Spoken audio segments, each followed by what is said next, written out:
আসসালামু আলাইকুম এভরিওয়ান, সবাই কেমন আছেন? আলহামদুলিল্লাহ আমি ভালো আছি।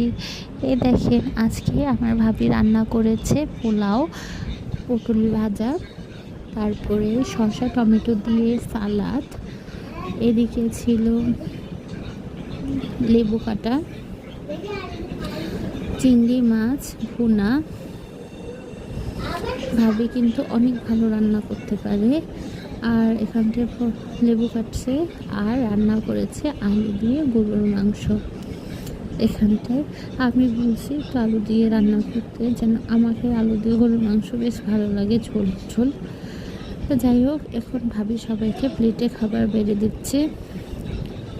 প্রথমে আমার জামাইকে দিচ্ছিল, প্রথমে দিয়ে দিল চিংড়ি মাছ ভুনা, পটল ভাজা, লেবু, শসা আর গরুর মাংস।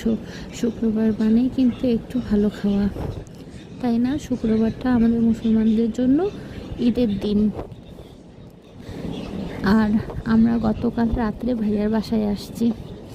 তো এই তো আজকে আমাদের দুপুরের মেনুতে এই ছিল। কে কী দিয়ে খাওয়া করছেন অবশ্যই কমেন্ট করে জানাবেন। সবাই ভালো থাকেন। আল্লাহ হাফেজ।